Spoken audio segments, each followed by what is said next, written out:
This Late Night Linux Family podcast is made possible by our patrons. Go to latenightlinux.com/support for details of how you can join them. Support us on Patreon for access to ad-free episodes and early releases. That's latenightlinux.com/support.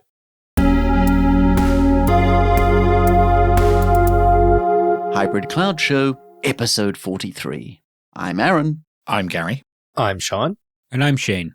Welcome to the show about public cloud, private cloud, and everything in between. Our views here are ours and not those of our employers. I wanted to talk today about cloud security basics, because we see over and over again all of these articles in the news about data getting leaked and companies getting hit with ransomware. And you're a room of apparent professionals. So I'm interested if you're confident that you could set up a cloud service for a production customer and be confident that it was secure, or is this just an impossible problem? It's actually really easy, Aaron. What you need to do is influence a few regulatory bodies to actually have teeth and clamp down when these data breaches happen. And once companies actually start getting scared of getting, 2 million government IDs extorted or a couple of terabytes of data, when something actually of consequence happens, when that happens, then you'll get good security. Well, you mean like GDPR and all of those things that have definitely really made a difference, and companies have absolutely been fined and didn't just crap themselves for the first few months. Yeah. Well, no, I'm saying that is one such example of toothless bureaucracy, right? Where no one has really faced a fine of the magnitude that people were scared of when these things started. Yeah, actually, do you folks remember when GDPR came out? It was very like millennial bug. Oh my God, we're going to lose all our money. And then nothing happened. I remember writing a bunch of stuff to obfuscate IP addresses in logs and things and put correlation IDs in because people had different interpretations of whether an IP address was stored as PII. And I think they still do in certain industries. So that was a whole thing for all of about 6 months, and it seems to certainly be less of a hot topic than it once was. So I agree, regulation didn't really solve this problem. Well, we've also had some cases where there were data breaches and massive fines or people suing companies for, hundreds of millions of dollars. And that hasn't solved the problem either. So is it solvable in that way, or is this just not something we're ever going to really crack? I think you're asking a company to do a thing that's not going to affect its bottom line unless some sort of, I think they use in UK government, is it black swan event happens? And it's very hard to prioritize that. So if you've got a company with the right sort of leadership, I think that's very doable. We can talk about all the technical things you can do to make that better, but it's also a cultural thing. And if your culture is just a bit more blasé and a bit meh, this isn't going to increase our dollars in, our shareholders won't be any happier, we'll deprioritize that. Yeah, and I think if you're going to get that culture right, the first thing you really ought to do is just assume breached. And what do you do to make sure that the attacker can't get access to the things that they might want to get access to? And if you start from, we're probably already breached as a basis, I think it informs a lot of really quite reasonable decision-making further down the stream. Can you give me an example of that? Because that's an interesting way of thinking about things. Well, say, for example, what is the first thing you would want to stop a hacker from doing had they compromised one of your jump hosts? Probably be laterally moving to other hosts within your network.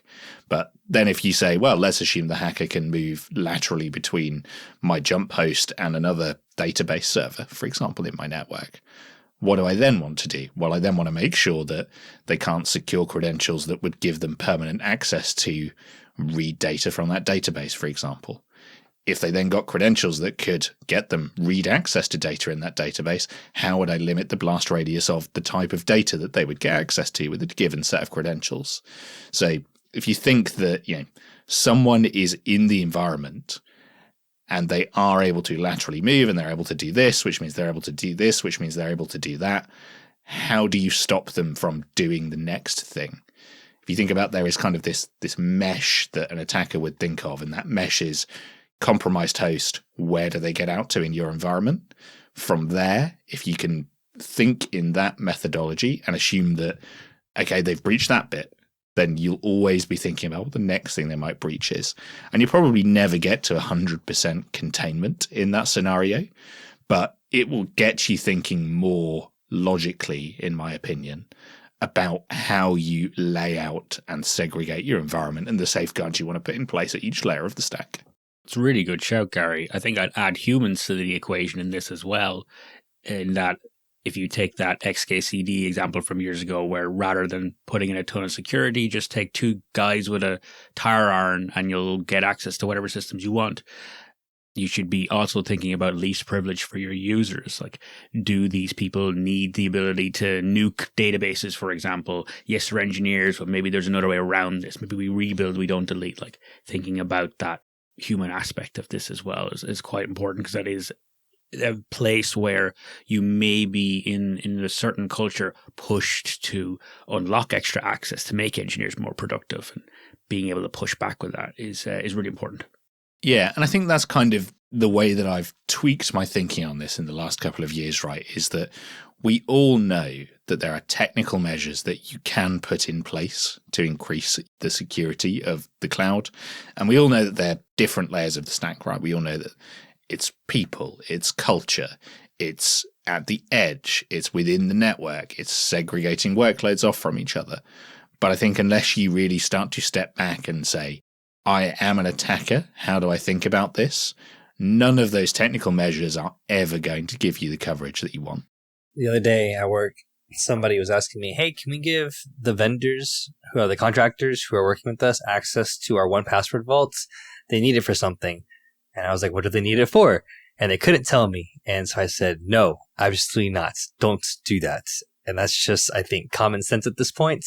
Because contractors can come and go, right? And employees even come and go, and making sure that you have short-lived credentials that are constantly rotated, that if are leaked, have them in on blast radius. You know, those are the kind of real-world examples of what you guys are talking about today. Yeah, absolutely. And that's something that you've built into the culture of your company, right? Is there is this unknown person who will be around for an unknown amount of time. Am I willing to give them access to what may or may not be long-lived credentials? And you said no. I don't think that's necessarily the case at some places I've worked. I mean, I know for a fact that there were third-party or even fourth-party contractors in some cases that had access to LastPass vaults with things like domain administrator passwords in. And all right, you know, they may have had named accounts that they used for that kind of thing, but they could have gotten the credentials to do that as like NT Authority Administrator or whatever, had they really wanted to. So great shout that you didn't do that, but it's not gospel, right? There are definitely places where that kind of thing happens all the time. Okay, so we have auth covered. What are some other areas of cloud in particular that we can focus on security? Maybe things like networking and making sure that you have the correct access controls to make sure that only certain hosts can talk to other hosts, right? Or a certain CIDR range can talk to only these CIDR ranges to kind of limit that blast radius to prevent that lateral jumping that Gary's talking about. What else? I think you need to understand your risk profile, not to go high level, but for example, is it a risk that you're tied to a single cloud provider? Do you need to have like vendor agnostic backups? You know, AWS provides really easy ways to click a button and you get some backups. That's great. But if your AWS account gets targeted, then you're in trouble. So it's kind of understanding. Maybe you want to back up to like, because your risk is that a region could go down, for example. You might do multi-region backups, things like that, where you're trying to understand what are the likely targets for you, what are the things that are going to impact your business, and then like coming up with plans around that essentially. It's interesting you guys have gone for those big picture kind of continuity and disaster recovery kinds of things, which weren't the things that jumped to my mind when we were talking about security. So it's interesting that you've kind of gone right back out to an almost ISO compliance style.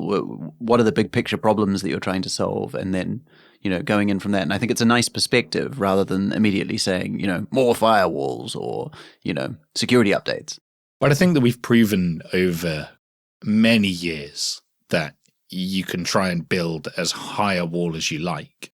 That isn't necessarily the solution to the problem, right? Which I think is why we've collectively said, actually, the solution to this is thinking about it in the right way. more than it is the technical implementation. So yeah, I think I agree, Sean. There are a whole bunch of things that we could suggest around firewall rules or security groups or NACLs or inspection VPCs or logging or whatever, right? There are a whole bunch of things here. But so many businesses do that and they still get breached. They have all the logging in the world. They're forwarding that into Splunk. They've got security teams looking at that all day, every day, spotting patterns, doing trend analysis, and they still get popped and don't know about it. And I think preventing that, or at least coming up with a process around how you deal with it, is much bigger than technical controls.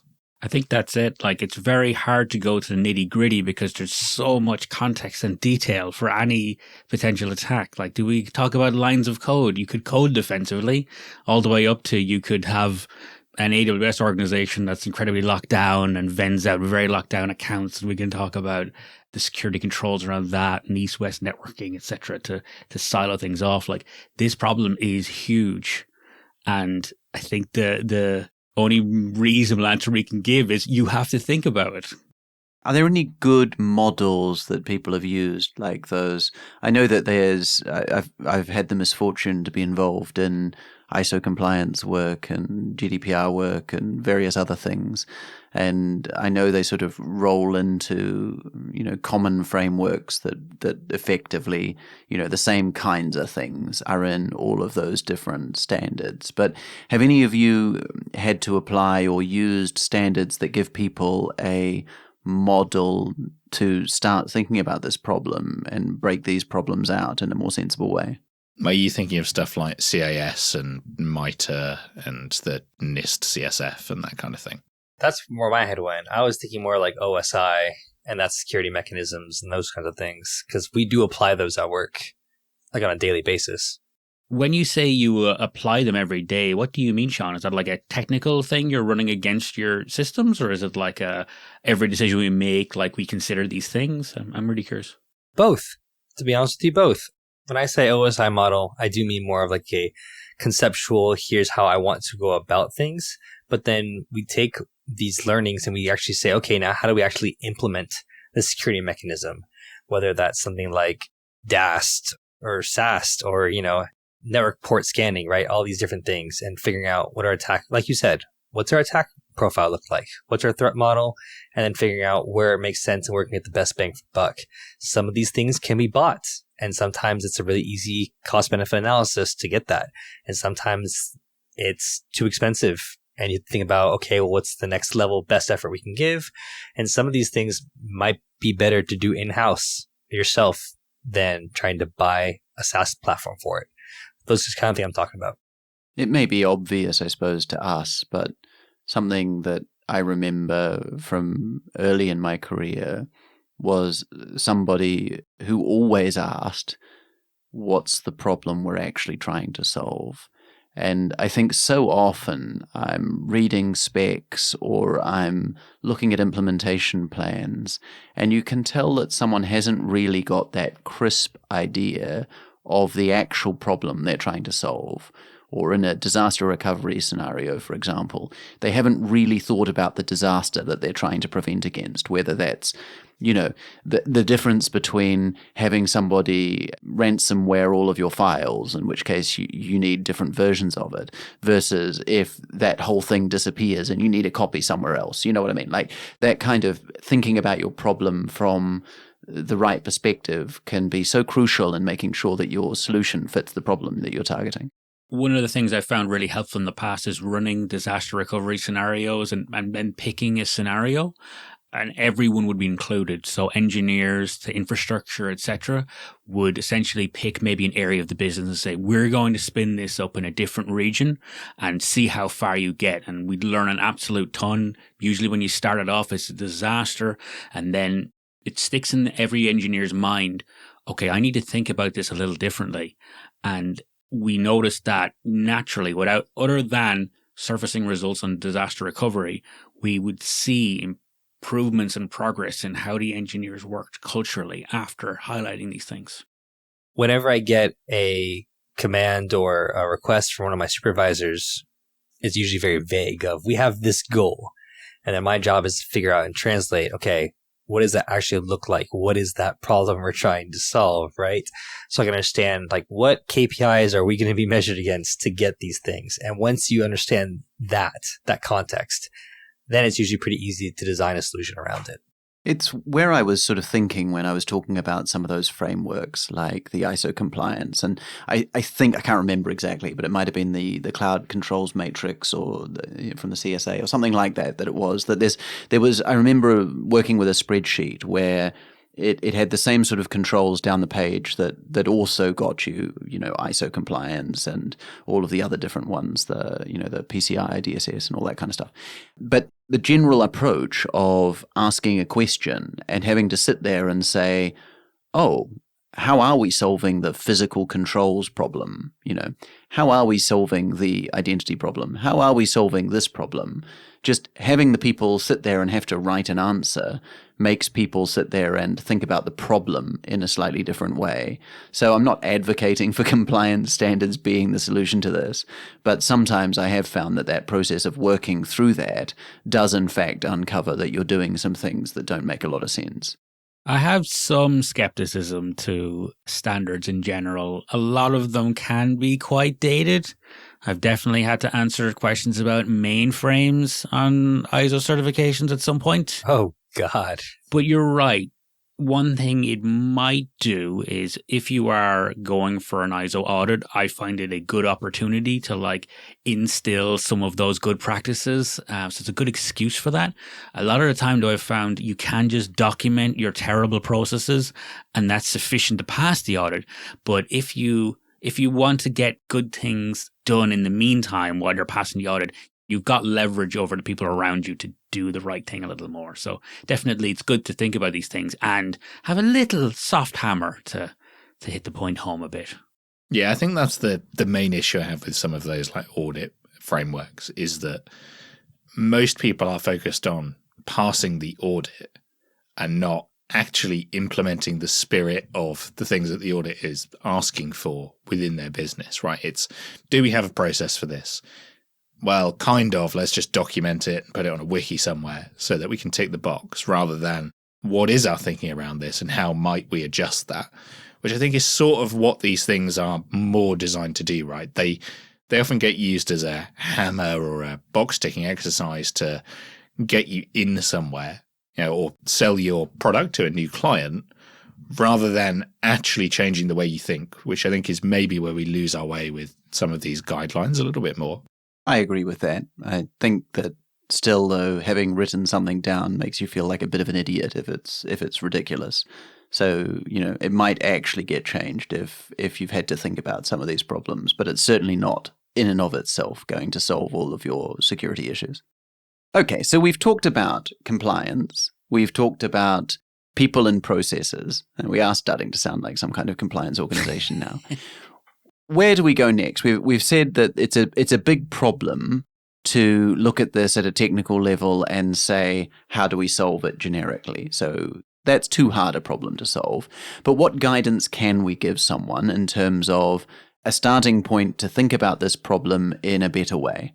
It might begin with assessing your current landscape a little more. I'm trying to think of specific tools people could use with enabling guard duty. Might be one. There is also something in AWS. The name of the product escapes me, but it allows you to apply NIST-like rules or analysis against some of your services.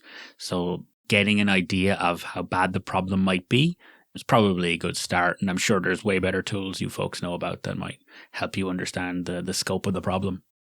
What about on-prem? We've talked about the cloud native tooling that's built into the clouds to kind of achieve this and help you get an idea for this. But you can't use those same tools for on-prem. Can you? I mean, technically, I think you could probably enroll all of your on-prem hosts into Azure Arc and then use things like Azure Policy and the various control plane tools that Azure has. If you're 99% in that ecosystem anyway and you want to throw an extra couple of boxes into the same compliance frameworks and things, that might be an answer for you. But yeah, generally, I think you'll be looking for something else. Right. And without installing an agent on every machine, how would I feasibly go about this? And I think Shane just had a great point, right? Evaluate my landscape, if I'm in a hybrid cloud shop that's doing both a major cloud vendor and has an on-prem footprint, then what would I do to kind of reconcile that and kind of bring these results together? Again, it depends what level you're trying to solve this problem on. But you've obviously got things that are from the different OS vendors to try and deal with things like your patch management, and some of those can do things like the CIS hardening and those bits, which give you, again, a base level if you're talking about those bits. But I think you're looking for something more comprehensive. I've never used any of those things like Tenable or whatever, but I've heard them come up with customers. What I'm trying to say is the same tools and mindsets that we bring to this cloud native approach can also be brought to on-prem. And it really doesn't change that much. Sure, you might have to think about, the technical aspects of it might change between an on-prem footprint and a cloud one, but the fundamentals stay the same. And you might have to use multiple tools to get the same results across two different imprints. But I think that's valuable to illustrate to our audience that it doesn't have to be complicated. It doesn't have to be, I only do cloud and I forget about on-prem. No, you need to secure all parts of your stack.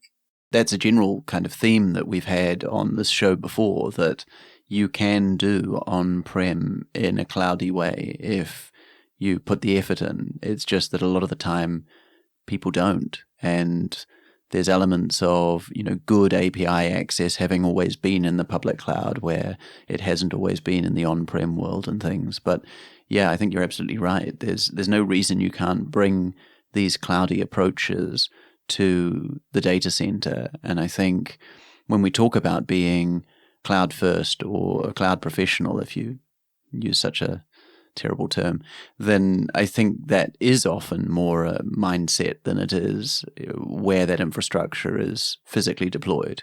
I think these principles we're thinking about are almost too narrow with just cloud and on-prem. It's your email services, it's your Google Docs, A hack can happen in your very locked down AWS account because a salesperson pasted an access key into a doc and shared it with an external marketing company. Like, these are the stories we hear about when we hear about these breaches. Oftentimes it's not particularly deep or involved. I think to just think about the technology is I think, short-sighted. And there we come full circle back to assume breached, because this stupid stuff is going to happen no matter what technical controls you put in place, no matter what cybersecurity frameworks you follow. Someone is going to put an access key in GitHub. Someone is going to paste their password into a Word document. That's just going to happen because we are people and we're infallible. And if you go back to assume breached and defense in depth, then that's the only way you stand a chance, in my opinion. The amount of times I've seen credentials leaked in logs in CI/CD is too high. It's already too late, but it's all lagging metrics, If there was an attacker, he'd have those credentials and you're stuffed. So at a practical level, when you guys are deploying environments for customers or you're doing it for yourself or whatever, are you segregating the pieces of the network so that one team has no access to any of the other teams and all of that sort of thing, and making sure that you're limiting your sections of your deployments as much as possible? Man, even in the home environment, a machine cannot talk to another machine unless it absolutely has to. Like, there are IP tables rules in place on every box that sits in my DMZ VLAN, which effectively means that they can talk to each other, but they won't accept inbound connections from another machine unless that's absolutely needed. And that's just the way that I've always defaulted to deploying that stuff. It gets a bit easier in cloud when you've got security groups and things and you can orchestrate it using some of the native tooling rather than IP tables. But for example, you cannot SSH to anything on my network unless it's from the jump box. And you can only get to that jump box via a VPN into the secure network that jump box sits in. There's that level of segregation that I do almost by default because I don't want people getting in and moving around. Yeah, that bit didn't surprise me so much. I hadn't really thought about the idea of splitting out the teams completely and having separate, completely separate bits of infrastructure in your clouds. As much as you can, right? You don't want to give every team probably their own Kubernetes cluster. I feel like that might be a little too much overhead. But if you have a multi-tenant Kubernetes cluster and you have, a dev, a prod, and a UAT environment, then you'd absolutely want to separate those networks out so they can't talk to each other unless there's a specific reason for that, right? And then, of course, separating out like CERT and UAT and dev can all be like on a non-prod network, totally separated from like a prod network. These are just table stakes when it comes to enterprise architecture. But even within a cluster, right, you want to give application team A access only to a namespace that their application runs in. You probably want to give them separate networking. You probably want to policy that out so that application A can't talk to application B apart from via an API gateway or something. So it all, like you say, does feel like table stakes for standard enterprise architecture at this point. And I think a lot of that very high level thinking is just built into the defaults of what we all do. That's why there's a network policy Kubernetes rule. And I'm pretty sure it's deny all by default. So it sounds like for all of the great technology that's out there and the fact that is easier in the public clouds and some of the patterns that it encourages, it still ultimately is coming down to people and processes and assuming things are going wrong. Is that fair? People are inherently stupid, is what I come back to. And the biggest security hole is always going to be the meat bag sitting in the chair controlling it, or the meat bag sitting in the chair with access to it. Technological controls are great. They will go a long way to helping with this. But you're going to get popped at some point. It's going to happen. And I think it just comes down to what do you do about that when it inevitably happens, if it hasn't already? How do you detect that? And what are a reasonable set of controls to put in place given your company's risk profile to mitigate it? And they're going to differ person to person and cloud to cloud and cloud to on-prem. Yes, and presumably repeats all of the other stuff that we keep saying on all the other episodes, like your infrastructure as code and your documentation and everything, so you know why you gave the access to different things, you can keep it restricted and all those sorts of good things anyway. Well, even just-in-time access, right? Only give access when it's needed for the amount of time that it's needed, then take it away.